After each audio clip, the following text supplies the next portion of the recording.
আর তোমাদের যে যার যা প্রশ্ন থাকবে আমি সেই প্রশ্নগুলোর অবশ্যই উত্তর দেব।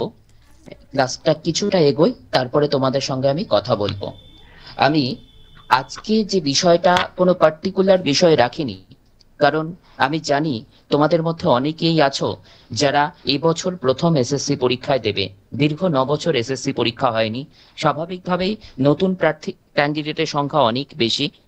আর যারা কোনোদিন পরীক্ষা দেয়নি বা যারা দিয়েছো অসফল, তাদের প্রত্যেকের জন্য এই ক্লাসটি অবশ্যই উপকারী হবে। আমি এই ক্লাসের মধ্য দিয়ে সিলেবাসের বিভিন্ন অংশ, কোন জায়গা থেকে কি জায়গাগুলো পড়তে হবে, কতখানি পড়তে হবে, কতখানি গভীরতা নিয়ে পড়তে হবে, সেগুলো যেমন বলবো, তেমনি তার পাশাপাশি আমি তোমাদের কিছু এমসিকিউ প্রশ্ন, যে প্রশ্নগুলো পরীক্ষার হলে আসলে সচরাচর জানা প্রশ্ন, জানা জায়গা থেকে আসলেও তোমরা ভুল করো, সেগুলো তুলে ধরবো। আমি স্ক্রিনে তোমাদের এসএসসির যে সিলেবাসটি আছে সেটি শেয়ার করছি তোমাদের দেখার জন্য। তারপরে আমি আবার স্ক্রিনে যখন ফিরে আসব, তখন তোমাদের প্রশ্নের উত্তর দেব এবং তোমাদের নানান যা জিজ্ঞাসা থাকবে আমাকে করবে।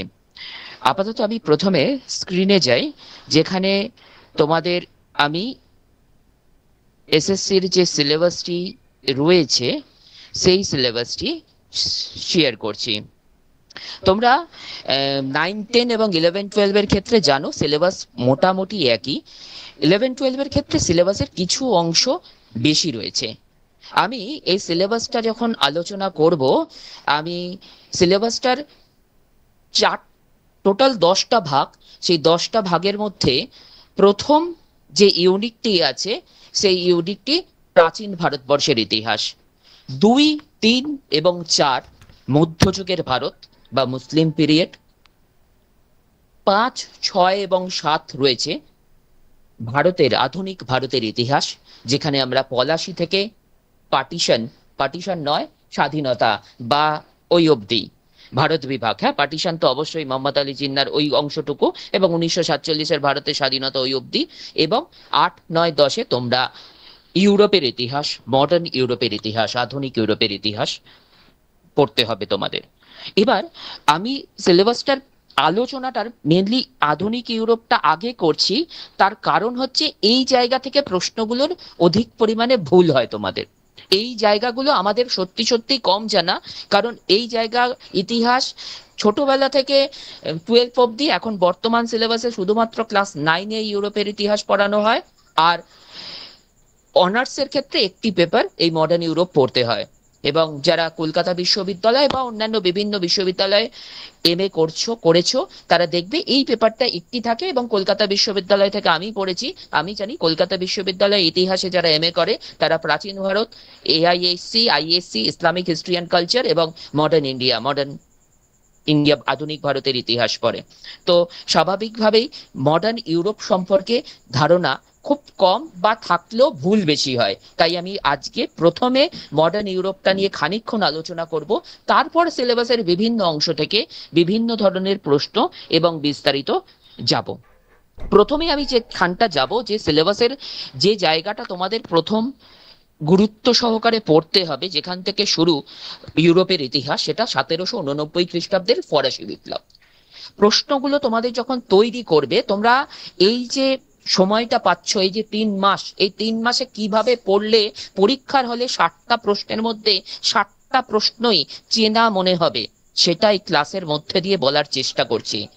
তোমরা 1789 খ্রিস্টাব্দের ফরাসি বিপ্লব যদি আমি ধরি প্রথমে, এই জায়গাগুলো থেকে প্রথমে যখন পড়বে, যখন তৈরি করবে, তখন পুরো ইতিহাসটা মানে যে ঘটনাগুলো হয়েছে প্রত্যেকটা ঘটনাক্রম, তার কারণ তাৎপর্য পড়বে।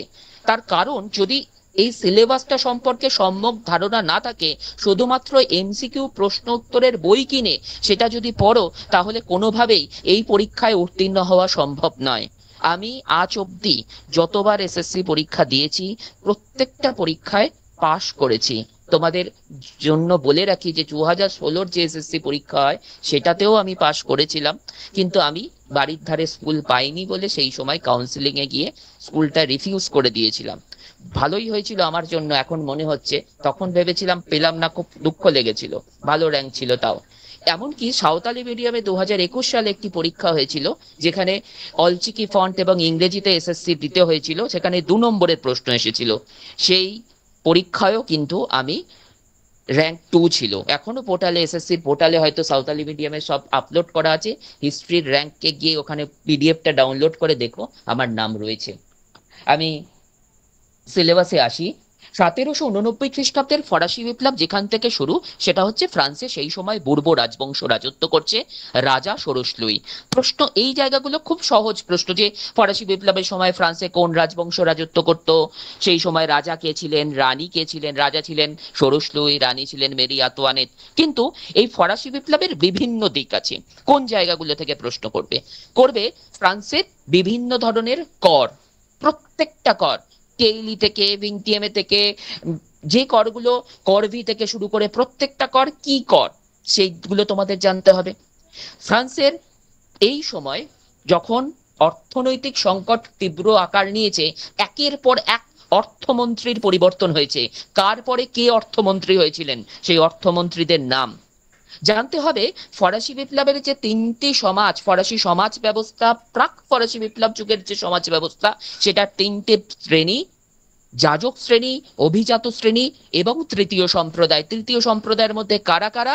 বিশেষ করে সাকুলেত কারা, এটা।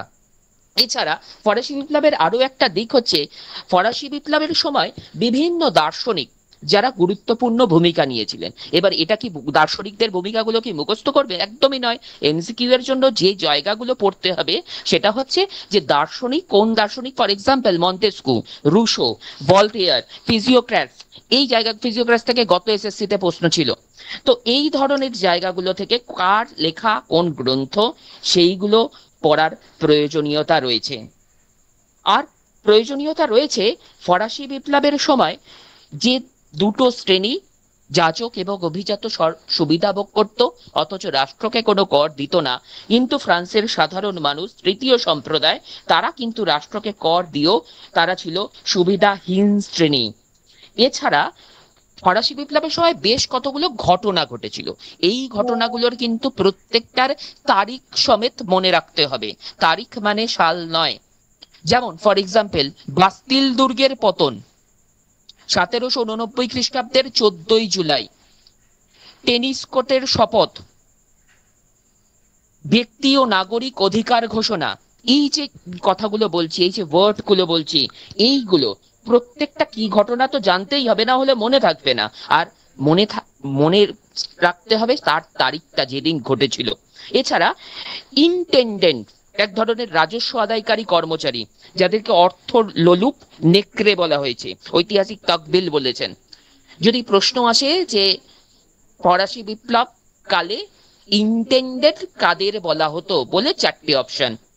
এরা অত্যাচারী, রাজস্ব আদায়কারী, উচ্চপদস্থ রাজকর্মচারী। এর মধ্যে ভাষাটা হয়তো অন্য থাকতে পারে এমসিকিউ অপশনে, কিন্তু তোমাদের এই জায়গাটা জানা থাকলেই পারবে।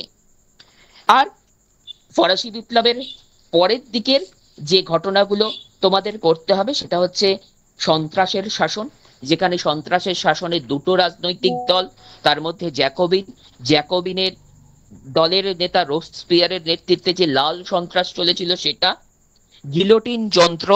আর এর পাশাপাশি সন্ত্রাসের শাসন, লাল সন্ত্রাস চলার পর ফ্রান্সে শ্বেত সন্ত্রাস চলেছিল।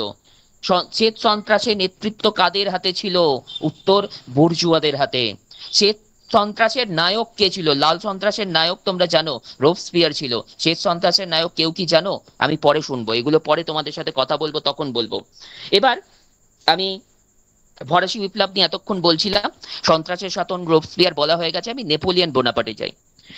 নেপোলিয়ন বোনাপার্টের উত্থান কিন্তু ফরাসি বিপ্লবের হাত ধরেই। ফরাসি বিপ্লবের 3টি মূল আদর্শ: সাম্য, মৈত্রী এবং স্বাধীনতা। ফর এক্সাম্পল, প্রশ্ন যদি আসে যে ফরাসি বিপ্লবের যে 3টি মূল আদর্শ, 3টি আদর্শের মধ্যে একটা এক্সট্রা আদর্শ দেবে, যে কোনটি আদর্শ নয় ফরাসি বিপ্লবের, নিম্নলিখিত কোনটি ফরাসি বিপ্লবের আদর্শ নয়? সাম্য, মৈত্রী, স্বাধীনতা, জাতীয়তাবাদ বা সমাজতন্ত্র বা উদারনীতিবাদ। কিছু একটা দেওয়া হলো, তোমাকে আইডেন্টিফাই করতে হবে কোনটি নয়। এই ধরনের প্রশ্ন তৈরি করতে হবে। এবার নেপোলিয়ন বোনাপার্টের উত্থান এই ফরাসি বিপ্লবের হাত ধরেই। তোমরা জানো নেপোলিয়নকে বলা হয় বিপ্লবের সন্তান, চাইল্ড অফ দ্য রেভলিউশন। আবার নেপোলিয়নকেই বলা হয় বিপ্লবের ধ্বংসকারী। কেন তাকে বিপ্লবের সন্তান বলা হয়, কেন বিপ্লবের ধ্বংসকারী বলা হয়, এটা এই জায়গায় এখন বলার সময় নয়। এখন আমি তোমাদের সিলেবাসের ওপর বলছি, কোন জায়গাগুলো পড়তে হবে সেটা বলছি। কিন্তু ফরাসি বিপ্লবের পর নেপোলিয়ন যখন তোমরা করবে তখন এই জায়গাগুলোকে গুরুত্ব সহকারে করবে। দেখো সিলেবাসে রয়েছে আভ্যন্তরীণ পুনর্গঠন। ইংরেজিতে যখন সিলেবাসটা যেটা দেওয়া রয়েছে, বা আরেকটা নতুন সিলেবাস আপলোড হবে, এই যেদিন ব্রোশিওর আপলোড করবে সম্ভবত 15 তারিখ, 16 তারিখ থেকে ফর্ম ফিল আপ শুরু হবে। 15 তারিখ দেখবে এসএসসি একটা ব্রোশিওর আপলোড করবে, তাতে সিলেবাস গুলো আলাদা আলাদা করে প্রত্যেকটা সাবজেক্টের সিলেবাস থাকবে। স্কুল সার্ভিস কমিশনের ইতিহাস সিলেবাসে যেহেতু পরিবর্তন কোনো হবে না, তাই নেপোলিয়ানস ইন্টারনাল রিকনস্ট্রাকশন এই জায়গাটা থেকে ঠিকই করবে। এই জায়গা থেকে যে জায়গাগুলো ইম্পর্টেন্ট, নেপোলিয়নের আভ্যন্তরীণ পুনর্গঠনের মধ্যে সব থেকে ইম্পর্টেন্ট, তোমরা হয়তো জানো কোর্ট নেপোলিয়ন।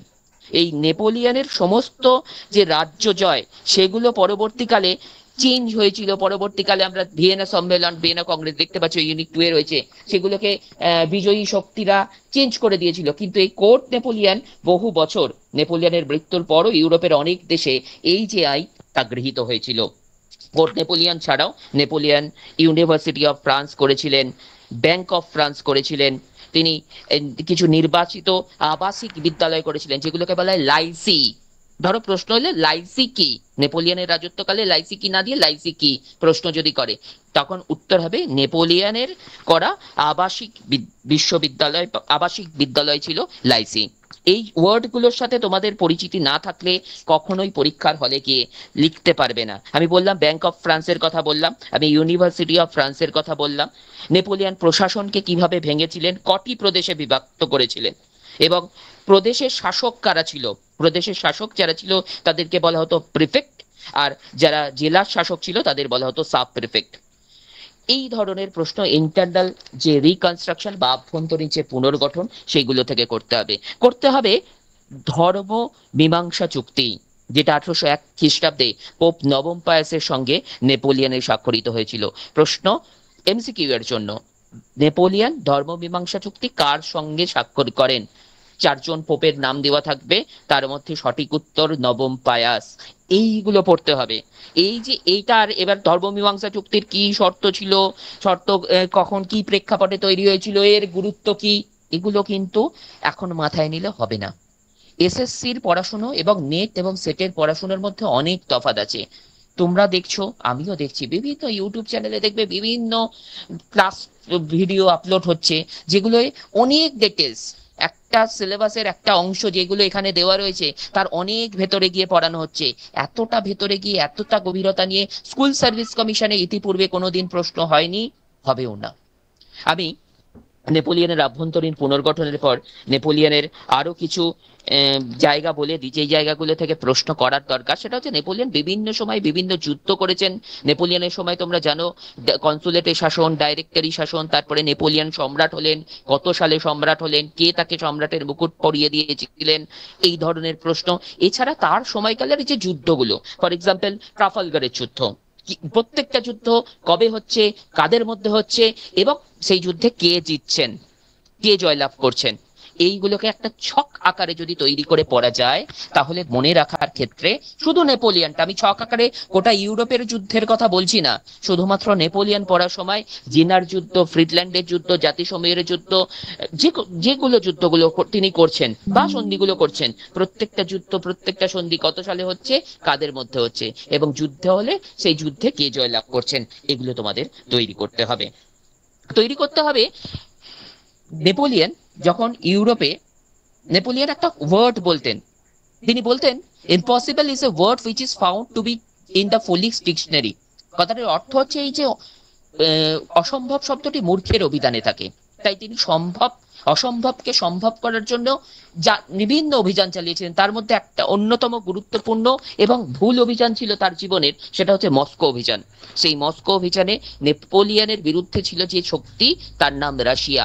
রাশিয়া একটা বিশেষ নীতি গ্রহণ করেছিল, পোড়া মাটি নীতি। প্রশ্ন, পোড়া মাটি নীতি কোন দেশ গ্রহণ করেছিল?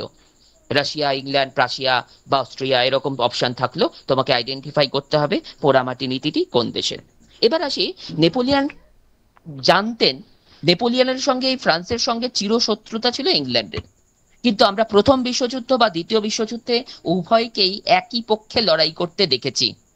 এবার এই যে নেপোলিয়ন যখন ইংল্যান্ডের সঙ্গে বারংবার নৌযুদ্ধে পরাস্ত হচ্ছেন এবং নেপোলিয়ন উপলব্ধি করেছেন যে কোনোভাবেই পরাস্ত করা সম্ভব নয় ইংল্যান্ডকে নৌযুদ্ধে অন্তত, তখন তিনি একটা নীতি নিয়েছিলেন যাকে বলি আমরা কন্টিনেন্টাল সিস্টেম, যাকে আমরা বলি মহাদেশীয় অবরোধ।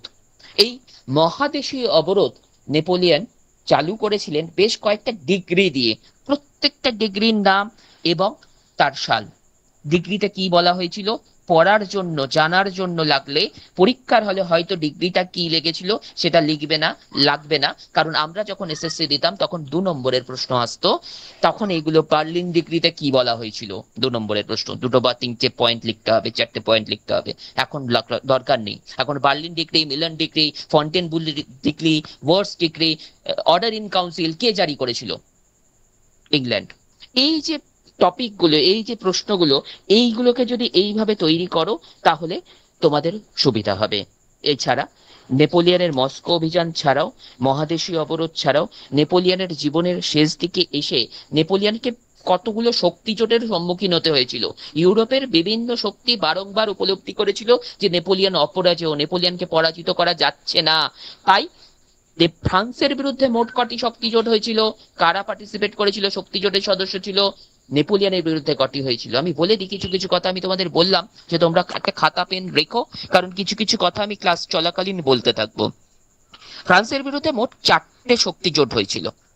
একটি আগে হয়েছিল নেপোলিয়ন ক্ষমতায় আসার আগে, আর বাকি 3টে কনসুলেটের শাসনে এবং নেপোলিয়ন সম্রাট হবার পর, এবং শেষটি তো ওয়াটারলু যুদ্ধের আগে, জাতিসমূহের যুদ্ধের আগে 1813 সালে হয়েছিল। প্রত্যেকটা শক্তি জোটে কারা সদস্য ছিল সেটা তোমাদের মনে রাখতে হবে। আর নেপোলিয়নের পরাজয়ের ক্ষেত্রে তার স্পেনীয় ক্ষত এবং নেপোলিয়নের যে সংস্কারগুলো, প্রত্যেকটা সংস্কার এগুলো ডিটেলসে করবে। আমি নেপোলিয়ন বা ফরাসি বিপ্লব সম্পর্কে ইউনিট 8 সম্পর্কে কিছুটা বললাম।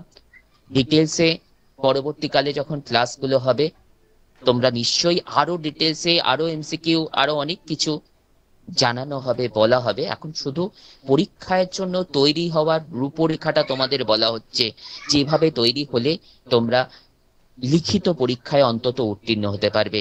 তোমরা এটা জানো, যারা ক্লাস করছো তারা সবাই ইতিহাসের ছাত্রছাত্রী, তোমরা নিশ্চয়ই জানো বা দাদা দিদিদের থেকে শুনেছো যে ইতিহাস পরীক্ষায় সফল হতে গেলে ম্যাক্সিমাম সবকটা 60 মিনিটে 60টা প্রশ্ন করতে হবে। এর মধ্যেই তোমাকে ওএমআর ফিল আপ করতে হবে, এর মধ্যেই তোমাকে ইনভিজিলেটর এসে তোমার খাতায় অ্যাডমিট কার্ডে সিগনেচার করবে, তোমাকে অ্যাটেন্ডেন্স শিটে সিগনেচার করতে হবে। তাই সময়টা খুব কম পাবে হাতে। এবং যে পদ্ধতিতে করার দরকার, যেহেতু কোশ্চেন যদি বাড়িতে দিয়ে দেয় তাহলে পেন্সিলে আগে কোশ্চেন কিছুটা করে নেবে, করে নিয়ে আমি সেগুলো পরে বলবো। আপাতত বলি যে তোমরা যখন করবে 60 মিনিটে 60টা প্রশ্ন, যেটা মোটেই ইজি নয়। সায়েন্সের যারা স্টুডেন্ট হয়, আমি শুনেছিলাম, আমি যখন বিএড করেছি দাদাদের থেকে শুনতাম, ফিজিক্স বা অঙ্কের যারা চাকরি তারা ডেপুটেড ছিল, আমি ফ্রেশার ছিলাম, যে তারা খুব কম করেছিল কিন্তু তাও তারা পেয়ে গেছে। তার কারণ ওই সাবজেক্টগুলোতে হয় ইতিহাস, বাংলা, রাষ্ট্রবিজ্ঞান বা এই ধরনের যেগুলো থিওরিটিক্যাল সাবজেক্ট, এডুকেশন, এগুলোতে হয় না। এগুলোতে প্রত্যেকটা প্রশ্ন পাঠ লিখিত করে আসতেই হবে এবং ঠিক করতে হবে। আমি ভিয়েনা সম্মেলনে চাই। ভিয়েনা সম্মেলন 1815 সাল। কেন? নেপোলিয়নের পতন, আগেরটা যে শেষ, এখানে তার থেকে শুরু। নেপোলিয়নের পতন ওয়াটারলু যুদ্ধের মাধ্যমে। দুটো কথা আমি নেপোলিয়নের পতন প্রসঙ্গে বলিনি। নেপোলিয়নের জীবনের সঙ্গে 3টে দ্বীপের সম্পর্ক ছিল। একটা কোর্সিকা দ্বীপ, যে দ্বীপে নেপোলিয়ন জন্মগ্রহণ করেছিলেন, একটা এলবা, একটা সেন্ট হেলেনা। একবার নেপোলিয়নকে পরাস্ত করার পর, জাতিসমূহের পরাস্ত হওয়ার পর নেপোলিয়নকে এলবা দ্বীপে নির্বাসনে পাঠানো হয় এবং সেখান থেকে শক্তি সঞ্চয় করে নেপোলিয়ন আবার ফ্রান্সের মূল ভূখণ্ডে প্রত্যাবর্তন করেন এবং সেখানে 100 দিন শাসন করেছিলেন, যেটাকে 100 দিনের শাসন সংস্কার বা 100 দিনের শাসন বলা হয়। এরপর নেপোলিয়ন ওয়াটারলু যুদ্ধে চূড়ান্তভাবে পরাজিত হয় এবং তাকে সেন্ট হেলেনা দ্বীপে নির্বাসনে পাঠানো হয় এবং সেখানেই তার মৃত্যু হয় 51 বছর বয়সে কর্কট রোগে। এগুলো দরকার নেই। ভিয়েনা কংগ্রেসে আসি। এবার যারা বিজয়ী শক্তি, যারা নেপোলিয়নকে পরাজিত করলো, কারা তারা? তারা 4টে চারটে প্রধান দেশ, যারা চার প্রধান, তারা অস্ট্রিয়া, প্রাশিয়া, রাশিয়া আর ইংল্যান্ড। এইভাবে মনে রাখতে হবে এই চারটে শক্তিকে। এই চারটে শক্তির মধ্যে এদেরকেই আমরা বিগ ফোর বলি। এরা একটা অস্ট্রিয়ার রাজধানী ভিয়েনা একটা সম্মেলন ডাকলো, যে সম্মেলনের সভাপতি ছিলেন অস্ট্রিয়ার চ্যান্সেলর বা প্রধানমন্ত্রী প্রিন্স মেটারনিক। এই সম্মেলনে ভিয়েনা প্রশ্ন, এমসিকিউ প্রশ্ন, ভিয়েনা সম্মেলনে ফ্রান্সের প্রতিনিধি কে ছিলেন? উত্তর টালিরা। এইরকম এমসিকিউ। এবার ভিয়েনা কংগ্রেসের তিনটে নীতি, ন্যায্য অধিকার নীতি, ক্ষতিপূরণ নীতি, শক্তিসাম্য নীতি, এই নীতির ভেতরে ভেতরে কি বলা হয়েছিল এই ক্লাসের জন্য নয়, আমি শুধু নামগুলো বলছি। শুধু এইটুকুনি বলবো যে ন্যায্য অধিকার নীতি অনুসারে তারা ঠিক করেছিল যে প্রাক ফরাসি বিপ্লব যুগে যে জায়গায় যে রাজবংশ রাজত্ব করত, তাহলে সেই জায়গায় সেই রাজবংশকে ফিরিয়ে দেওয়া হবে সিংহাসন। তাহলে ফ্রান্সে পূর্ব রাজবংশ রাজত্ব করত, পূর্ব বংশে ষোড়শ লুইকে তো আর পাওয়া যায়নি, তখন তার ভাই অষ্টাদশ লুইকে সিংহাসনে বসানো হয়। তিনি 1814 1815 থেকে 1824 খ্রিস্টাব্দ পর্যন্ত রাজত্ব করেন। তারপর তার ভাই দশম চার্লস রাজত্ব করেন, যার রাজত্বকালে 1830 খ্রিস্টাব্দের জুলাই বিপ্লব। আমি মেটারনিক ব্যবস্থা সিলেবাসে রয়েছে, মেটারনিক সিস্টেম রয়েছে, সেই মেটারনিক ব্যবস্থা সম্পর্কে একটু বলে দিই। যে মেটারনিক একজন অত্যন্ত বিচক্ষণ ব্যক্তি, অত্যন্ত বাগ্মী, এবং ইউরোপের অলিখিত প্রধানমন্ত্রী বলা হয় মেটারনিককে। 1815 থেকে 1848 এই সময়কালকে বলা হয় মেটারনিক যুগ। মেটারনিক কে ছিলেন? একজন কট্টর রক্ষণশীল ব্যক্তি, এবং তিনি সর্বদাই রাজতন্ত্রের পক্ষে ছিলেন। তিনি বিভিন্ন সময় বিভিন্ন ধরনের উক্তি করেছেন, যার মধ্যে যার প্রধান বক্তব্য ছিল ইউরোপীয় রাজাদের প্রতি শাসন করুন কিন্তু পরিবর্তন করবেন না। তিনি পরিবর্তনের ঘোর বিরোধী ছিলেন। আরো মেটারনিক ব্যবস্থা সম্পর্কে বলতে গেলে বলা যায় যে ইতিহাসের ঘড়ির কাঁটাকে কোনোদিন পেছনে সরানো যায় না। মেটারনিক সেই কাজটিই করেছিলেন। আবার পুরনো রাজবংশগুলিকে সিংহাসন ফিরিয়ে দিয়ে তিনি আবার পুরাতনতন্ত্রকে ফিরিয়ে আনতে চেয়েছিলেন। যে কারণে মেটারনিক ব্যবস্থার বিরুদ্ধে দুটি বিদ্রোহ ফ্রান্সে হয়েছিল, একটা 1830 জুলাই বিপ্লব এবং অন্যটি 1848 খ্রিস্টাব্দের ফেব্রুয়ারি বিপ্লব। যে মাইকটা অন করে রেখেছো তাকে অনুরোধ করছি একটু মিউট রাখো, তোমাদের যার যা বলার আমি নিশ্চয়ই শুনবো। 1830 খ্রিস্টাব্দের জুলাই বিপ্লব থেকে বলবো যে কত সাল কার রাজত্বকালে হচ্ছে, তারপরে জুলাই বিপ্লবের পর কে রাজা হচ্ছেন, কে ফ্রান্সের সিংহাসনে বসছেন। 1848 খ্রিস্টাব্দের বিপ্লবের ক্ষেত্রেও সেম কথা বলবো। বিপ্লবের বছর কোন বছরকে বলা হয়? কোন একটা বছর এসএসসি তে আমি মনে হচ্ছে দেখেছিলাম বা কিছুতে দেখেছি, এই প্রশ্নটা ইম্পর্টেন্ট প্রশ্ন। বিপ্লবের বছর কোন বছরকে বলা হয়? উত্তর 1848 খ্রিস্টাব্দ। কারণ শুধু ফ্রান্সে নয়, ফেব্রুয়ারি বিপ্লব নয়, ইউরোপের বিভিন্ন দেশে এই ফেব্রুয়ারি বিপ্লবের ঢেউ পৌঁছেছিল। তারপরে দুটো অংশ, দুটো দেশের ঐক্যবদ্ধ হওয়ার ইতিহাস রয়েছে, যেটা হচ্ছে ইতালি এবং জার্মানি। ইতালির ঐক্য আন্দোলনের ক্ষেত্রে রয়েছে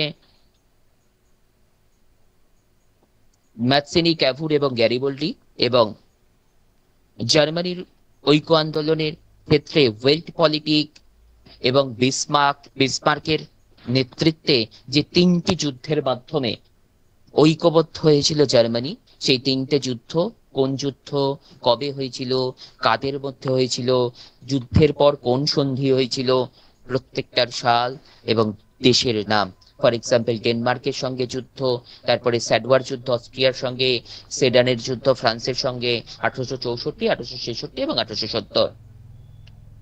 এবার আমি এখানে দেখলে বলতে বলতে একটু থেমে গেছিলাম, মনোসংযোগ বিঘ্নিত হয়েছিল, কারণ আমি অন্য একটা দিক আনতে চাইছিলাম, স্ক্রিনে এনেছি।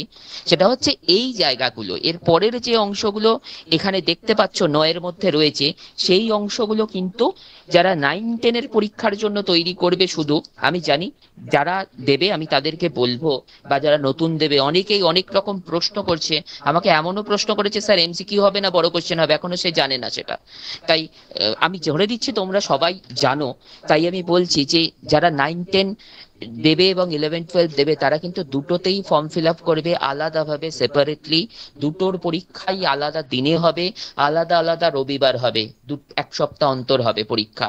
এবং দুটো পরীক্ষার সিলেবাস যেহেতু এক, 11-12 এর জন্য কয়েকটা অংশ শুধু বেশি পড়তে হবে।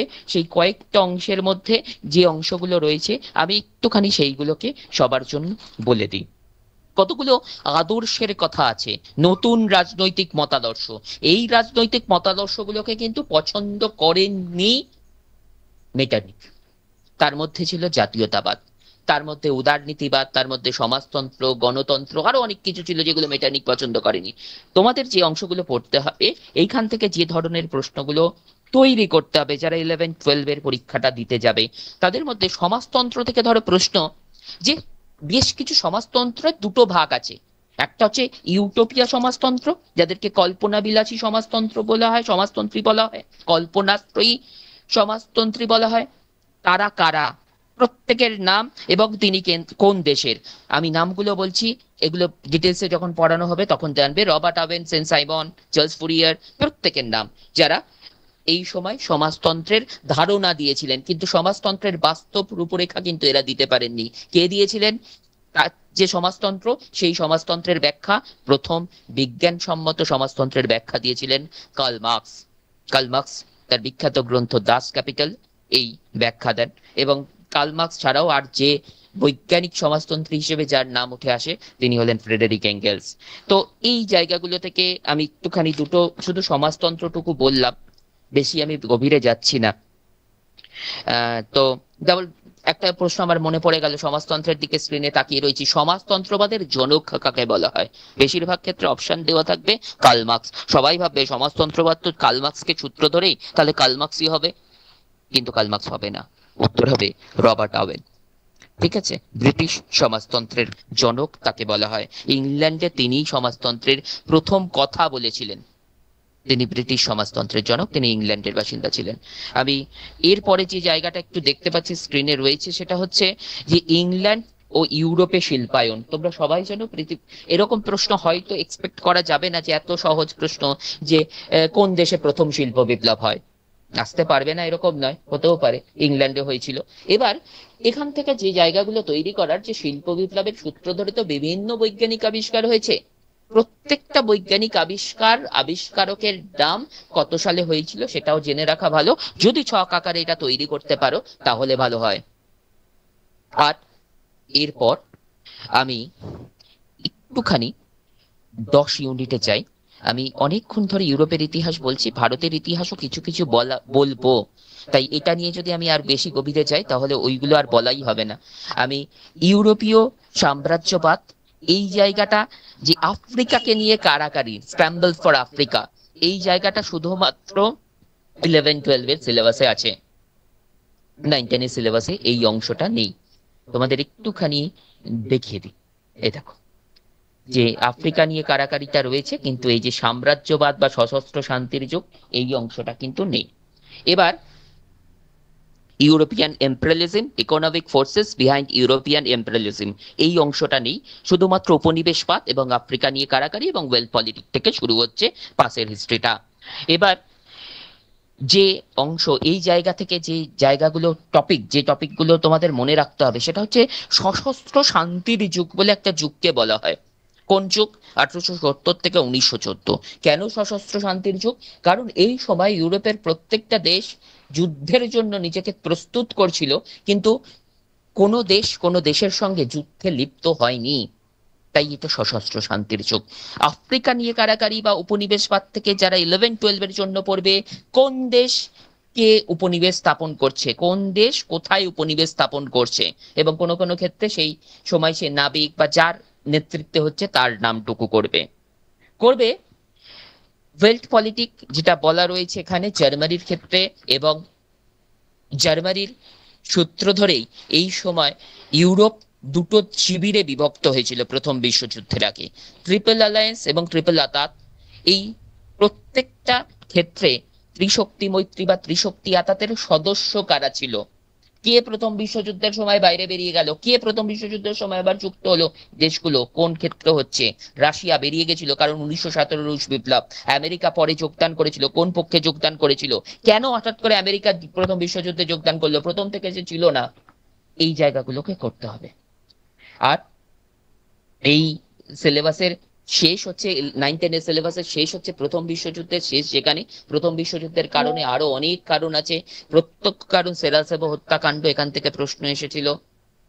এছাড়া শান্তি চুক্তি, যেটা প্যারিসের শান্তি চুক্তি, সেখানে কিন্তু শুধুমাত্র ভার্সাই সন্ধি যেটা জার্মানির সঙ্গে হয়েছিল সেটা নয়, এর পাশাপাশি আরো 4টি সন্ধি, ভার্সাই সন্ধি বাদ দিয়ে হয়েছিল।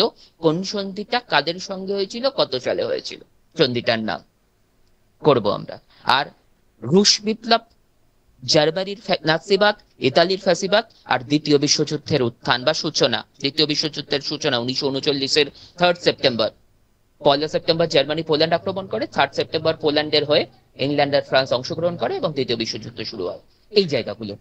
এবার রুশ বিপ্লব থেকে আমি কয়েকটা জায়গা আমি একটু বলি, যে লেনিনের এনইপি, নতুন অর্থনৈতিক নীতি, তারপরে এপ্রিল থিসিস, এবং মার্চে যে বিপ্লব হয়েছে কোনটা, ব্রেস রিহার্সাল বলা হয় কোন বিপ্লবটিকে, নভেম্বর বিপ্লব, এই যে জায়গাগুলো, সেই জায়গাগুলো একটু রুশ বিপ্লব থেকে করবে। নাৎসিবাদে অবশ্যই হিটলারের বিভিন্ন রাজ্য জয়, মুসোলিনির ক্ষেত্রে গমের যুদ্ধ, মুসোলিনির ক্ষেত্রেও রাজ্য জয়, কারা কবে জাতিসংঘের সদস্য পদ ত্যাগ করেছিল, এই জায়গাটা, ইংল্যান্ড ফ্রান্সের তোষণ নীতি, এবং দ্বিতীয় বিশ্বযুদ্ধের ক্ষেত্রে যে প্রত্যক্ষ কারণটা তো আমি একটু আগে বললাম।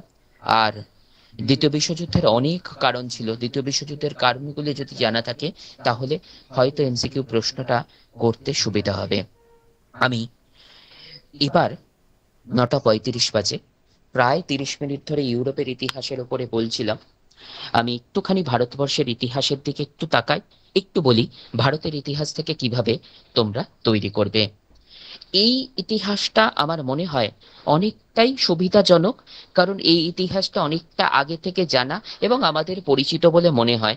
তাই আমি আগে ইউরোপের ইতিহাসটা বলে নিলাম, শেষের দিকে তারা হয়ে ইউরোপের ইতিহাস হয়তো বলা হতো না। আমি সিন্ধু সভ্যতা বা হরপ্পা সভ্যতা, এটা একাদশ দ্বাদশের এই সিলেবাসটি রয়েছে, হ্যাঁ একাদশ দ্বাদশের এই সিলেবাসটি রয়েছে, যেটা যে অংশে রয়েছে আমি একটু বলে দেব। সিন্ধু সভ্যতা, হরপ্পা সভ্যতা হচ্ছে একটা নগর কেন্দ্রিক সভ্যতা, এবং এই নগর কেন্দ্রিক সভ্যতার প্রত্যেকটা প্রত্নক্ষেত্র কোন জায়গায়, কোন প্রত্নক্ষেত্রটি আবিষ্কৃত হয়েছে, কোন প্রত্নক্ষেত্রটি কোন জায়গায়, জায়গাটির নাম। ফর এক্সাম্পল লোথাল কি জন্য বিখ্যাত, ধোলাভিরা কি জন্য বিখ্যাত, হরপ্পা সভ্যতার যে মহেঞ্জোদারোয় যে স্নানাগার, তার বৈশিষ্ট্য, শস্যাগার যেটা হরপ্পায় রয়েছে সেটি, হরপ্পা সভ্যতার আরো কিছু যেগুলো, ফর এক্সাম্পল আমি একটা এমসিকিউ প্রশ্ন, আমি মক টেস্টের জন্য কোশ্চেন তৈরি করছিলাম, একটা প্রশ্ন তোমাদের জন্যই তৈরি হচ্ছে, সেই প্রশ্ন আমি লিখলাম, আজকে এই প্রশ্নটা করলাম যে হরপ্পার ভারতের কোন রাজ্যে সব থেকে বেশি হরপ্পা সভ্যতার প্রত্নক্ষেত্র আবিষ্কৃত হয়েছে, কোন জায়গাটি। আমি প্রশ্ন এখন উত্তরটা দেব না, আমি তোমাদের সাথে কথা বলবো, তখন আমি তোমাদের সঙ্গে এই বিষয়গুলো নিয়ে আলোচনা করব। আমি এরপর সিন্ধু সভ্যতার পতনের ক্ষেত্রে বলবো বেশ কতগুলো কারণ দায়ী ছিল, তার মধ্যে প্রাকৃতিক দুর্যোগ রয়েছে। এছাড়া হরপ্পা সভ্যতার শেষ দিকে বৈদেশিক আক্রমণ হয়েছিল, এই আক্রমণকারী কারা বা কি, এই ডিটেলস গুলো নয়, আক্রমণ হরপ্পা সভ্যতার পতনের কারণের যে মেন জায়গাগুলো। তাছাড়া হরপ্পার অধিবাসীদের, সিন্ধুবাসীদের রক্ষণশীলতা এবং মানসিক বন্ধ্যাত্ব একটা হরপ্পা সভ্যতার গুরুত্বপূর্ণ কারণ। হরপ্পা সভ্যতার পতনের কারণ থেকে কিরকম প্রশ্ন এমসিকিউতে এক্সপেক্ট করতে পারো কারণগুলি, ধরো 4টে কারণ দিয়ে দিয়েছে, কোনটি সিন্ধু সভ্যতার পতনের কারণ নয়, তার মধ্যে এই প্রাকৃতিক দুর্যোগ রয়েছে, বৈদেশিক আক্রমণ রয়েছে, রক্ষণশীলতা রয়েছে, আরো একটা রয়েছে যেটা পতনের কারণ নয়। তোমাকে পতনের কারণ 9টা আইডেন্টিফাই করতে হবে, এই 9টা বোল্ডও করা থাকবে না, এই 9টা আন্ডারলাইনও করা থাকবে না, যেগুলো সেটের প্রশ্নে বা অনেক সময় থাকে, অন্যান্য বিভিন্ন চাকরির পরীক্ষার প্রশ্নে থাকে, কিন্তু এসএসসির পরীক্ষায় হয়তো থাকবে না। আমি 16 সালে যখন পরীক্ষা দিয়েছিলাম 55টা প্রশ্নের মধ্যে 53টা ঠিক হয়েছিল, 2টো ভুল হয়েছিল, আবার র্যাঙ্ক 26 ছিল। আমি 53 পেয়েছিলাম, তার কারণ সেই সময় 2টো প্রশ্ন, এই ধরনের প্রশ্ন আমি ভুল করেছিলাম। এবার আসছি বৈদিক সভ্যতায়। আর্যদের বৈদিক সভ্যতা সম্পর্কে বেদের 4টে ভাগ, ঋক, সাম, যজু, অথর্ব, এই 4টে বেদ, কোন বেদ কি কারণে বিখ্যাত, 10 রাজার যুদ্ধ। এবং বৈদিক সভ্যতা সম্পর্কে যখন তোমরা তৈরি করবে, যে বেদের যুগে বেশ কিছু সভা এবং সমিতি। সভাটা কি, সমিতিটা কি? বেশ কিছু নারীর নাম, ধরো যে বৈদিক যুগে যে নারীরা, কয়েকজনের নাম দিয়ে একটা নারীর নাম রয়েছে যে নারী বৈদিক যুগের নয়, আইডেন্টিফাই করতে হবে সেইটি। এবং বৈদিক সভ্যতার পর যেটা রয়েছে ষোড়শ মহাজনপদ, দেখবে 16টা মহাজনপদ, কাশী, কোশল, অঙ্গ, বগৎ, বীচি, বৎস, মল্লছেদী, কুরু, পাঞ্চাল, অসম, গবন্তী, মত্ত, সুরসেন, গান্ধার ও কম্বোজ। এই যে 16টা, প্রত্যেকটা রাজধানী করতে হবে। কেন বলি?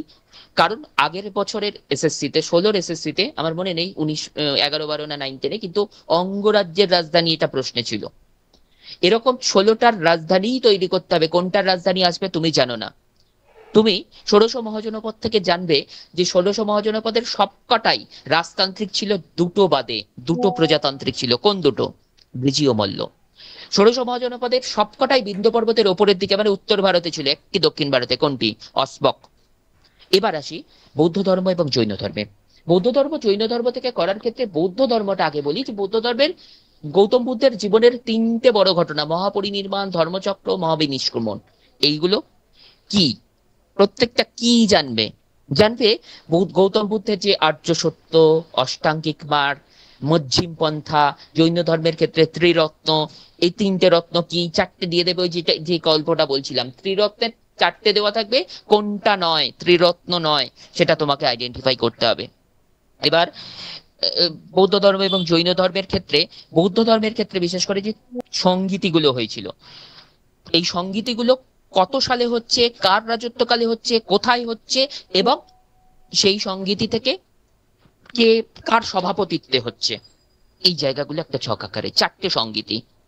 প্রথমটি রাজগৃহে সপ্তপর্ণী গুহায়, দ্বিতীয়টি বৈশালীতে, তৃতীয়টি পাটলিপুত্রে এবং চতুর্থটি কাশ্মীরে, মতান্তরে জলন্ধরে। কোনটি কার রাজত্বকালে, এই জায়গাগুলোকে তোমাকে করতে হবে। এরপর আসি মৌর্য সাম্রাজ্যের উত্থানে। যে 16টা মহাজনপদ, তার মধ্যে 4টে শক্তিশালী মহাজনপদ উঠে এসেছিল। তার মধ্যে একমাত্র মগধকে কেন্দ্র করে সাম্রাজ্যের উত্থান হয়েছিল। সাম্রাজ্যের উত্থানের ক্ষেত্রে যে মৌর্য যুগের, মৌর্য সাম্রাজ্যের আগে বেশ কিছু রাজবংশ ছিল, হর্ষাঙ্ক, শিশুনাগ, এবং তারপরে মৌর্য সাম্রাজ্য চন্দ্রগুপ্ত মৌর্য থেকে। তারপর তাদের সময় যে উপাধিগুলো, এবং যে জায়গাটা থেকে সব থেকে বেশি প্রশ্ন মৌর্য সাম্রাজ্যের করতে হয়, সেটা তোমরা জানো, অশোক। অশোকের ধম্ম আলাদা করে হাইলাইটেড করা রয়েছে। তাই অশোকের ধম্মের যে প্রচার, তিনি কোন কোন দেশে দূত পাঠিয়েছিলেন, কোন দেশে কাকে দূত হিসেবে পাঠিয়েছিলেন, এবং তারপর সাম্রাজ্যবাদী গুপ্ত সাম্রাজ্যের ক্ষেত্রে প্রত্যেকটা গুপ্ত সম্রাট, কোন গুপ্ত সম্রাট কি কি বলি, ফর এক্সাম্পল ভারতের রক্ষাকারী কোন গুপ্ত সম্রাটকে বলা হয়। তারপরে প্রত্যেকে কার কোনো উপাধি দিয়ে সেই প্রশ্নটা, উপাধিটি কার, সেটি। সমুদ্রগুপ্ত খুব ভালো করে পড়তে হবে, কারণ সমুদ্রগুপ্তের ক্ষেত্রে একটা জিনিস, যে জায়গাগুলো ইতিহাসের দিক থেকে তাৎপর্যপূর্ণ, মনে রাখবে সেখান থেকে প্রশ্ন আসার সম্ভাবনাটা বেশি। গুপ্ত যুগ বললে বা সমুদ্রগুপ্ত বললাম, আমার প্রথম মনে হলো তার উত্তর ভারত এবং দক্ষিণ ভারত জয়ের ক্ষেত্রে যে পার্থক্য। আমার সামনে কোনো বই খোলা নেই, তোমরা যেমন স্ক্রিনে এটা দেখছো, আমিও এটাই দেখছি, দেখে স্ক্রিনের দিকে তাকিয়ে বলে যাচ্ছি। তো উত্তর ভারতের ক্ষেত্রে তিনি যে রাজ্যগুলিকে, 9টি রাজ্যকে, সেই 9টি রাজ্যকে নিজ সাম্রাজ্যভুক্ত করেছিলেন। কিন্তু দক্ষিণ ভারতের 12টি রাজ্য, সেই রাজ্যগুলোর ক্ষেত্রে তিনি একটি নীতি নিয়েছিলেন, যেটিকে গ্রহণ ও মোক্ষ পরিগ্রহ বলা হয়। তারপরে বাংলার পাল যুগ এবং সেন যুগ, মাচ্চন্যায় শশাঙ্কের মৃত্যুর পর যেটা শুরু হয়েছিল, সেখান থেকে গোপাল, পাল পাল বা সেন যুগের ক্ষেত্রে, বা এই মৌর্য বা গুপ্ত যুগের ক্ষেত্রে কি কে প্রতিষ্ঠা করছেন, শেষ কে, এবং শ্রেষ্ঠ শাসক কে, এগুলো মনে রাখতে হবে। আমি একটুখানি মধ্যযুগের ভারতটা বলি। মধ্যযুগের ভারতে এই যে সেন, লক্ষণ সেনের রাজত্বকালে শেষ দিকে ইখতিয়ার উদ্দিন মোহাম্মদ বিন বখতিয়ার খলজি, নদিয়ার যে লক্ষণ সেনের রাজপ্রাসাদের যে আক্রমণ, সেখান থেকে প্রথমে সুলতান মাহমুদ এবং মোহাম্মদ, তারপর মোহাম্মদ করিম, এদের আক্রমণের সূত্র, এবং তারপর এদেরই জায়গা থেকে, এদেরই মোহাম্মদ গনিরই অনুচর একজন কৃতদাস হিসেবে কুতুবউদ্দিন আইবক 1206 খ্রিস্টাব্দে দাস বংশের প্রতিষ্ঠা করছেন। দিল্লি সুলতানিতে দাস বংশের আন্ডারে কুতুবউদ্দিন আইবক ছাড়া, কুতুবউদ্দিন আইবক একটা ছোট টপিক, তাহলে কি এই ছোট টপিক থেকে কোনো প্রশ্ন করবো না? শুধু কুতুবউদ্দিন আইবক দাস বংশের প্রতিষ্ঠাতা তা নয়, কুতুবউদ্দিন আইবক থেকে কি কি প্রশ্ন হতে পারে, একটা ছোট্ট টপিক। কুতুবউদ্দিন আইবক সম্পর্কে বইতে কতটুকু আছে বলো? যে কোনো বইতে খুব বেশি নেই। কুতুবউদ্দিন আইবক খুব বেশি কিছু করেননি, কিন্তু তিনি যেগুলো করেছিলেন সেগুলো থেকে, কুতুব মিনার, কুতুব মিনার কুতুবউদ্দিন আইবক শুরু করেছিলেন, কিন্তু তিনি কার স্মৃতি রক্ষার্থে করেছিলেন? বিখ্যাত সুফি সাধক খাজা কুতুবউদ্দিনের স্মৃতি রক্ষার্থে তিনি করেছিলেন। লাক বক্স কাকে বলা হয়? কুতুবউদ্দিন আইবককে বলা হয়। এই ধরনের প্রশ্নগুলোকে তৈরি করতে হবে। তারপর ইলতুৎমিশ। ইলতুৎমিশের ক্ষেত্রে তোমরা জানো খলিফার কাছ থেকে স্বীকৃতি লাভ। ইলতুৎমিশ যখন সিংহাসনে বসলেন বিভিন্ন সমস্যায় তিনি জর্জরিত ছিলেন। প্রত্যেকটা সমস্যা এবং তার সমাধানের পথ তিনি কিভাবে খুঁজে পেয়েছিলেন, কিভাবে খুঁজেছিলেন, সেটি ইকতা প্রথা ইলতুৎমিশের সময়কালের একটি গুরুত্বপূর্ণ আর্থ রাজনৈতিক দিক। সেই ইকতা প্রথার ক্ষেত্রটি প্রশ্নটি তৈরি করবে। আর ইলতুৎমিশের পর রাজিয়া।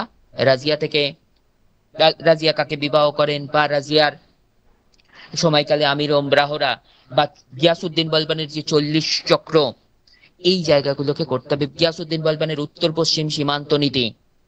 তারপরে খলজির ক্ষেত্রে এখানে খলজি বিপ্লব যেটি দেখতে পাচ্ছ ইউনিট 2 তে, এই পার্টটি শুধুমাত্র হাইলাইট করা হয়েছে 11-12 এর জন্য, এটি 9-10 এর ক্ষেত্রে নেই। কিন্তু বলতো, আমি যদি দাস বংশের শেষের পর গিয়াসউদ্দিন বলবানের মৃত্যুর পর বুগরা খাঁ যখন বাংলা থেকে বলছেন দিল্লিতে তিনি আসবেন না, তখন তার 17 বছর বয়সী কাইকোবাদ এবং শিশুপুত্র কায়ুমার্স তাদেরকে হত্যা করে জালালউদ্দিন খলজি সিংহাসনে বসছেন। এই ঘটনার যে তাৎপর্য, এই ঘটনার যে সৃজনাত্মক ঘটনামূলক চরিত্র, তাকে বিশ্লেষণ করে KS লাল, ডক্টর ত্রিপাঠী এরা বলছেন এই ঘটনা খলজি বিপ্লব।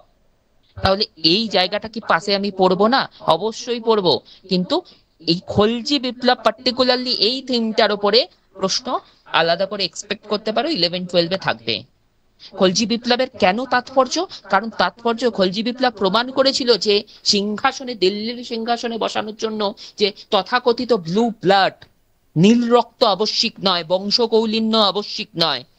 এটা এই খলজি বিপ্লবের একটা গুরুত্বপূর্ণ দিক। আমি খলজিদের থেকে যে জায়গাগুলো পড়তে হবে, অবশ্যই আলাউদ্দিন খলজি খুব ভাইটাল একটি রোল প্লে করেছিলেন। তিনি খলজি সাম্রাজ্যের ক্ষেত্রে খলজি রাজাদের মধ্যে শ্রেষ্ঠ। তিনি তার অর্থনৈতিক সংস্কারগুলো, তিনি বাজার দর নিয়ন্ত্রণ করেছিলেন এবং বেশ কিছু ওয়ার্ড, সাহানা ই মান্ডি, দেওয়ানি ই রিয়াসত, এই প্রত্যেকটা কি এবং তিনি কোন পদে কোন কোন কর্মচারীকে কি কাজে লেগেছিলেন। সুলতানি যুগের একটা প্রসঙ্গ মনে পড়ে গেল, বারিদ। এরা কি ধরনের কর্মচারী ছিল? এরা গুপ্তচর ছিল। এই যে নামটা বললাম, সে কি ধরনের? রাজস্ব আদায়কারী, গুপ্তচর, প্রশাসনিক বিভাগের প্রধান, সেনাপতি, এরকম প্রশ্ন।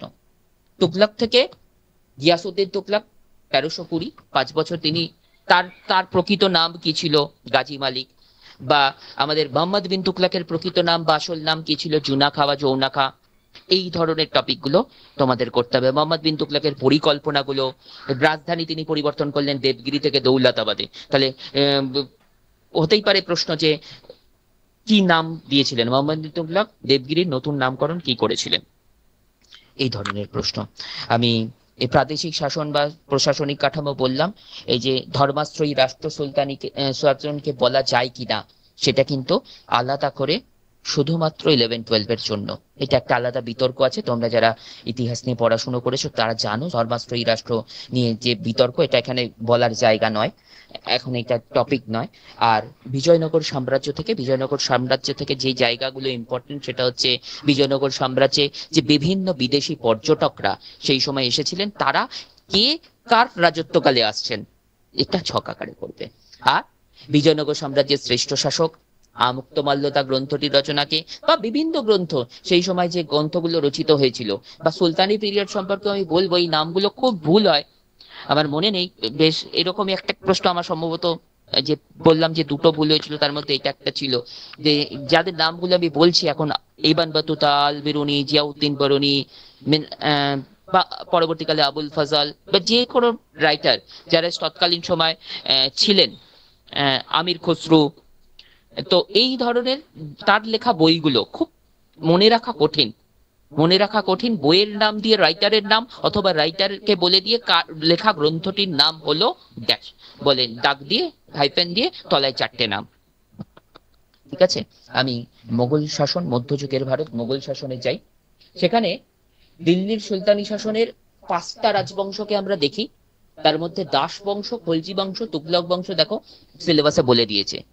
বলেনি যে দুটো বংশ, সেটা হচ্ছে সৈয়দ এবং লোদি। এই বংশ দুটোর কে শাসনে প্রথম, কে শেষ, এটা করবে, তাহলেই হয়ে যাবে। এবং লোদি যখন করবে তখন দেখবে যে বাবর যখন আসবে, তাহলে পানিপথের প্রথম যুদ্ধ 1526-এর 21 এপ্রিল, তো লোদিকেই পরাজিত করে, ইসলাম লোদিকেই পরাজিত করে তিনি মোগল শাসনের সূচনা করবেন। বাবর থেকে, বাবরের পর হুমায়ুন, হুমায়ুনের সঙ্গে শের শাহের বেশ কিছু যুদ্ধ হয়েছিল, এবং হুমায়ুন আবার যে সিংহাসন ফিরে পান শের শাহকে পরাজিত করে। এই যুদ্ধগুলো, কোন যুদ্ধ কবে হচ্ছে, কে জিতছে, এই জায়গাগুলো। এরপর আকবর, অশোক যেমন ইম্পর্টেন্ট প্রাচীন ভারতের ক্ষেত্রে, আকবর ঠিক সেইভাবে ইম্পর্টেন্ট। আকবরের বিভিন্ন সময় রাজ্য জয়, তার রাজপুত নীতি, তার ধর্মীয় নীতি, ধর্মীয় নীতি এখানে উল্লেখ করা হয়েছে। দিন ইলাহি, ইবাদত খানা, ইবাদত খানায় যারা ছিলেন, যাদেরকে বিভিন্ন ধর্মের মানুষকে নিয়ে তিনি আলোচনা করতেন। সুলহ ইকুল, মনসবদারি প্রথা, মনসব কথাটির অর্থ কি, পদ বা পদমর্যাদা, প্রত্যেকটা টপিক আলাদা আলাদা করে তৈরি করতে হবে।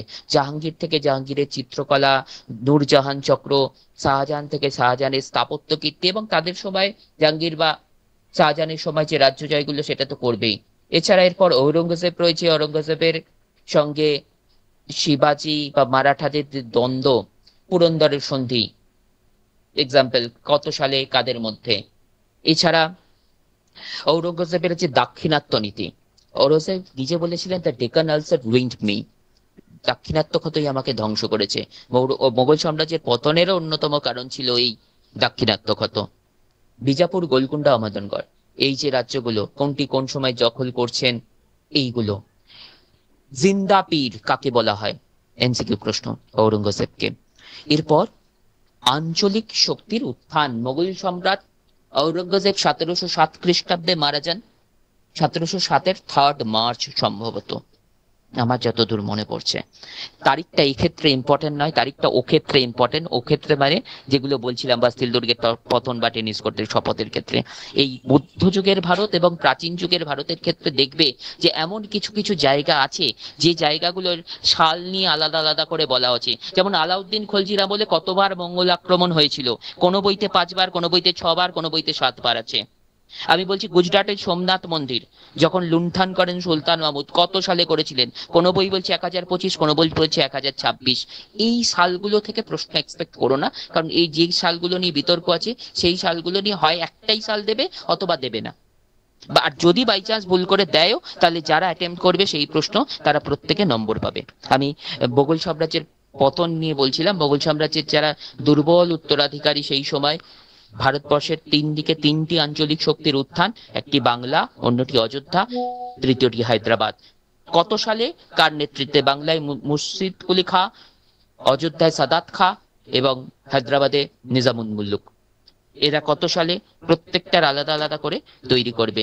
এছাড়াও এই সময় যে 1717 মোগল সম্রাট ফারুক সিয়ারের যে ফরমান, এইগুলো। এবার আমি আধুনিক ভারতে ঝুঁকছি, আর 5 মিনিট বলবো, তারপর তোমাদের কথা শুনবো, 2-4 মিনিট বলবো। আর যে পলাশী, 1757 থেকে ভারতের আধুনিক যুগের সূচনা, যে সিরাজউদ্দৌলার সঙ্গে ইংরেজদের বিরোধ, পলাশীর যুদ্ধ, এই জায়গা থেকে যে প্রশ্নগুলো আমি তোমাদের বলছিলাম যে আধুনিক ভারত থেকেও বলবো, সেখানে ধরো প্রশ্ন এলো যে বক্সারের যুদ্ধে সময় বাংলার নবাব কে ছিলেন? আপাত দৃষ্টিতে তোমরা যারা এখন 25, 26 জন, 30 জন শুনছো আমাকে, তারা সবাই মনে করছো বক্সারের যুদ্ধ মানেই মীর কাসিম। উত্তরটা হবে মির্জাফর। এই ধরনের প্রশ্নগুলো কিন্তু পরীক্ষার হলে বেশিরভাগ পরীক্ষার্থীকে বিব্রত করে এবং তারা ভুল করে। এরপর এরপর আমি অন্য অংশে যাই, সিলেবাসের অন্য অংশে, যেখানে কিছু ভূমি রাজস্ব ব্যবস্থা রয়েছে, যার মধ্যে চিরস্থায়ী বন্দোবস্ত, রায়তওয়ারি বন্দোবস্ত, মহলওয়ারি বন্দোবস্ত, ভাইচারা বন্দোবস্ত। প্রত্যেকটা বন্দোবস্ত কত সালে হচ্ছে, কে করছেন, এবং কোন অঞ্চলের জন্য করা হচ্ছে। আমি মীর কাসিম বক্সারের যুদ্ধ বলে আমি দেওয়ানি লাভটা বললাম না। 1765 দেওয়ানি লাভ, এলাহাবাদের দ্বিতীয় চুক্তি, প্রচুর বলার আছে, প্রচুর প্রশ্ন আছে এই জায়গাগুলো থেকে।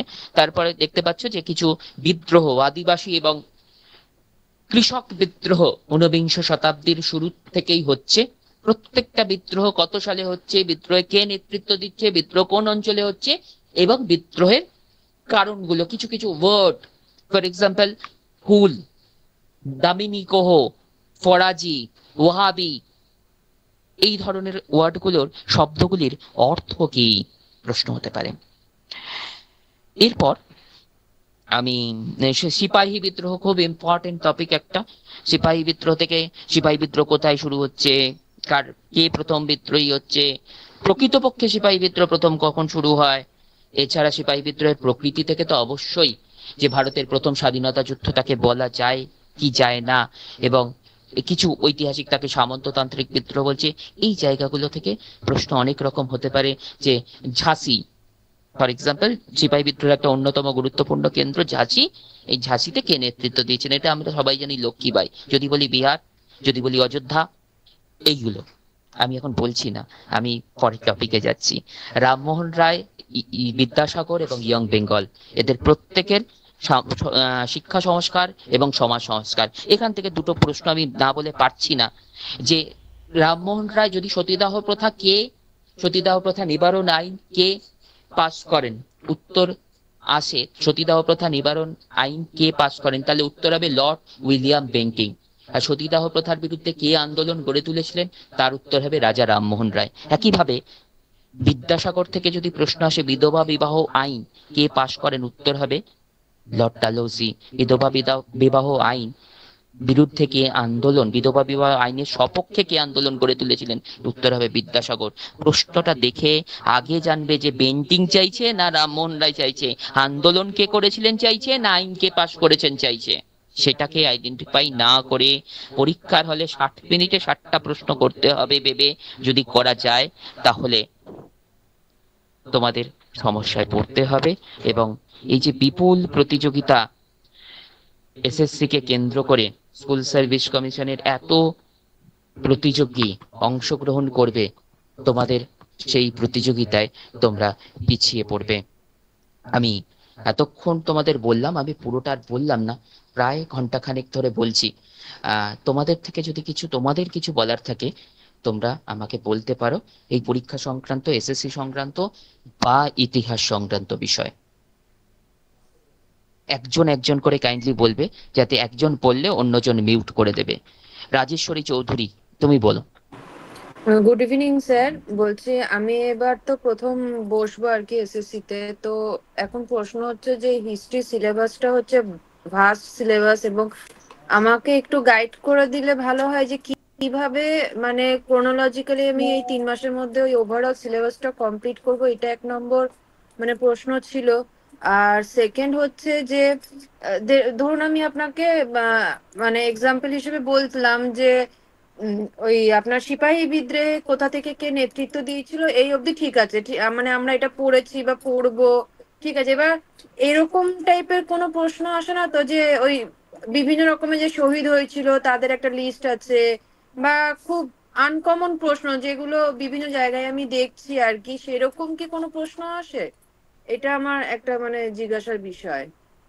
ধরুন অনেকজনই তো শহীদ হয়েছিল, এবার আমি মঙ্গল পান্ডে বা আপনি হজরত মহল, কুনওয়ার সিং, এদের নাম আমার কাছে জানা আছে, কিন্তু তার বাইরে এবার কতজন 100 জন না 150 জন শহীদ হয়েছে সেটা তো আর আমার পক্ষে অত মানে মনে রাখাও পসিবল নয়। তাহলে আমি যেগুলো মানে আমার কাছে নোন টপিক সেগুলো হয়তো আমি ভুলে যাব বা আমার মিসগাইড হবে। তো এটা একটু ক্লিয়ার করলে ভালো হতো আর কি।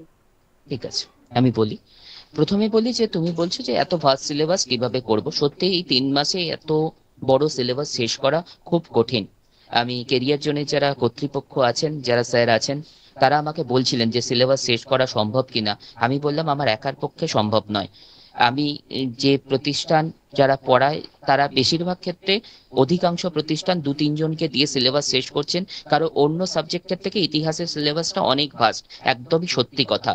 এবং এই সিলেবাসে সমস্ত কিছুই তোমাকে তৈরি করেই তবে পরীক্ষার হলে পৌঁছতে হবে। তাই এই সিলেবাসগুলো করার ক্ষেত্রে প্রথমে আমি বলবো, তো তোমাদের সিলেবাস সম্পর্কে প্রত্যেকটা ঘটনা সম্পর্কে সম্যক ধারণা না থাকলে তোমরা তৈরি করতে পারবে না। ফর এক্সাম্পল, সন্ন্যাসী ও ফকির বিদ্রোহ বা পাইক বিদ্রোহ বা চুয়ার বিদ্রোহ বা সাঁওতাল বিদ্রোহ বা মুন্ডা বিদ্রোহ, কোল বিদ্রোহ, প্রত্যেকটা বিদ্রোহ সম্পর্কে যদি ধারণা না থাকে, কোনো একটা ওয়ার্ড তুলে প্রশ্ন আসে, পারবে না। আর তোমার যে দ্বিতীয় যে কথাটা আমি এটা বলি, যে সম্যক ধারণা লাভ করবে, তারপর তোমরা কি করবে, সেই জায়গা থেকে কোন এমসিকিউ গুলো হতে পারে তার সেগুলো জানার চেষ্টা করবে। তুমি বলবে, আমি আগে বলে নি। আর যে কথাটা তুমি বলছিলে যে এত কিছু কি মনে রাখা সম্ভব, এত কিছু মনে রাখা সত্যিই সম্ভব নয়। আমি আগেও বলেছি, আবারও বলছি, নেট এবং সেট যারা ইতিহাসের ক্যান্ডিডেট, যারা এখন 20 জন 25-26 জন শুনছো, তারা নিশ্চয়ই ইতিহাসের নেট সেট পরীক্ষা দিয়েছো, কেউ পাস করেছো কেউ করোনি। তোমরা জানো যে ওই প্রশ্নটা কতখানি কঠিন হয়, কিন্তু স্কুল সার্ভিস কমিশনের প্রশ্ন কিন্তু অত গভীরতা নিয়ে প্রশ্ন করা হয় না। তুমি যে প্রশ্নটা করছিলে শহীদের নাম, এতজন শহীদের নাম মনে রাখতে হবে না, কিন্তু সিপাহী বিদ্রোহের প্রথম শহীদ আমি জানি তুমি জানো, তাই প্রথম শহীদের নামটা অন্তত মনে রেখো, তাহলেই কাজে লাগবে। বলো, আর কিছু বলার থাকলে বলো, বা অন্য কেউ বলুক। হ্যাঁ, আর একটা লাস্ট কোয়েশ্চেন, সেটা হচ্ছে আমি যখন একটা টপিক পড়ছি সেটা কি আমি জাস্ট বই ফলো করে আন্ডারলাইন করে পড়লে আমার সুবিধা হবে, না আমি ওটা পড়ার পরে ওটা থেকে নোট ডাউন করলে সুবিধা হবে? এটা একটু শুধু গাইড করে দিলে একটু ভালো হয় আর কি, বললে মানে কোনটা করলে একটু এফেক্টিভ হবে আর কি। দেখো, এখন যেটুকুনি সময় রয়েছে, নোট করে সময়টা ব্যয় করা যাবে না। তোমাকে যেটা নোট করতে হবে, যেটা করার দরকার, সেটা হচ্ছে সিলেবাস সম্পর্কে ডাইরেক্ট বই থেকে পড়বে কোনো একটা টপিক। আমি ফর এক্সাম্পল, আমার কাছে সিলেবাসটা সামনে খোলা রয়েছে, আমি ধরো বলি যে মুসলিম লীগ বা আইন অমান্য আন্দোলন বা ভারত ছাড়ো আন্দোলন, যেদিন যে টপিকটা ধরলে, সকালে একটা ধরলে বিকেলে একটা ধরলে, এমন নয় যে আজকে এটাই পড়বো সারাদিন। এটা স্কুলের পড়া কলেজের পড়ার মতো পড়া নয়।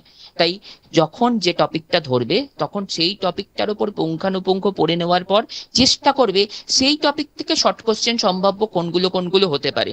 ভারত ছাড়ো আন্দোলন 1942 সালে হয়, নিশ্চয়ই এই প্রশ্নটা খাতায় লেখার দরকার নেই। গান্ধী বুড়ি মাতঙ্গিনী হাজরাকে বলা হয়, নিশ্চয়ই এটা লিখবে না।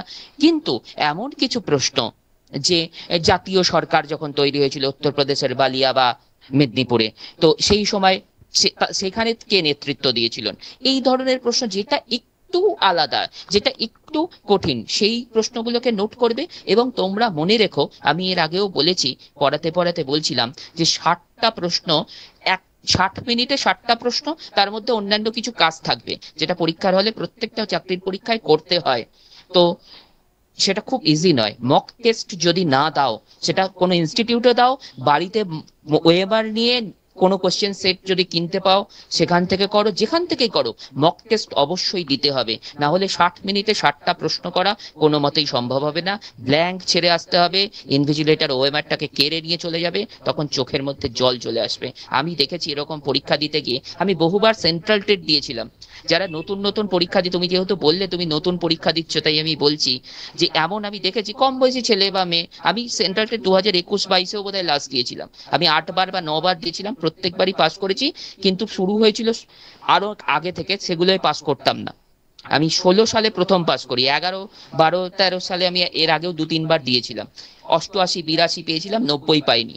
তো তাদের চোখে তারা কাঁদছে, হাউমাউ করেছে, স্যার আমি জানতাম কোশ্চেনে সব দাগানো আছে স্যার, একটু গোলটা করতে দিন।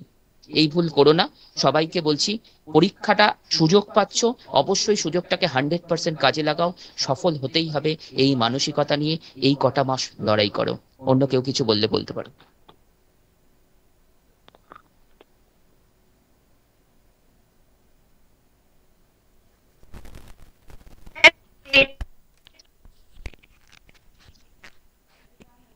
শুনতে পেলাম না, একটু যদি আরেকবার মিউটটা অন করে বলো। মধুমিতা হ্যাঁ বলো। হ্যাঁ, বলছি 19-12 কিন্তু 9, 10, 11, 12 সাবজেক্টে এইরকম আবছা আবছা কথা শোনা গেল, তোমাকে আরেকবার অনুরোধ করছি, আমি শুনতে পাইনি, অন্যরা কেউ শুনতে পেলে মেসেজ করে একটু বলে দাও, বা বলে দাও, আমি বুঝতে পারলাম না প্রশ্নটা। বলছি 9-10-11 কোনো ব্যাপার টেটের কোনো ব্যাপার নেই, না না, আচ্ছা আচ্ছা, না না না না, না না, একদমই নেই। পুরোপুরি সাবজেক্টের পরীক্ষা দিতে হবে, টেটের সঙ্গে কোনো সম্পর্ক নেই। আপার প্রাইমারি টেট যেটা বলেছে হবে হাইকোর্টের নির্দেশ অনুযায়ী, সেটা 31 মার্চ 2026-এর মধ্যে হবে। তার আগে এই নিয়োগ প্রক্রিয়াটা সম্পন্ন করতে হবে। কেন করতে হবে সবকিছুই তোমরা জানো, কাগজে দেখছো, খবরে দেখছো, তাই এগুলো আর এখানে বলার জায়গা নয়। কিন্তু জেনে রাখো, সেপ্টেম্বরে এই পরীক্ষা হবে, এবং 31 ডিসেম্বরের মধ্যে নতুন বা পুরনোদের মধ্যে যারা সুযোগ পাবে বা যারা পারবে, তারা অবশ্যই জানুয়ারির প্রথম 2 তারিখে আমাদের বুক ডে পালন হয়। আমি তো একটি স্কুলে চাকরি করি, তোমরাও যখন চাকরি পাবে দেখবে যে প্রত্যেক বছর ডিআই অফিস থেকে বই পাঠিয়ে দেয়, জানুয়ারি মাসের 2 তারিখে সেই বই এবং খাতা ছাত্রছাত্রীদের দিতে হয়। তো সেই বুক ডের দিন 2026-এ তোমরা যারা সফল হবে তারা সেদিন স্কুলে জয়েন করবে, বা তার আগে বা পরে জয়েন করবে। এর সাথে টেটের কোনো সম্পর্ক নেই। আর কেউ কিছু বলবে? 21, 22, হ্যালো 23 জন। হ্যাঁ নমস্কার বলো। স্যার। নমস্কার। হ্যাঁ নমস্কার। হ্যাঁ বলছি স্যার, আমি একটা প্রশ্ন জিজ্ঞেস করছি, সেটা হচ্ছে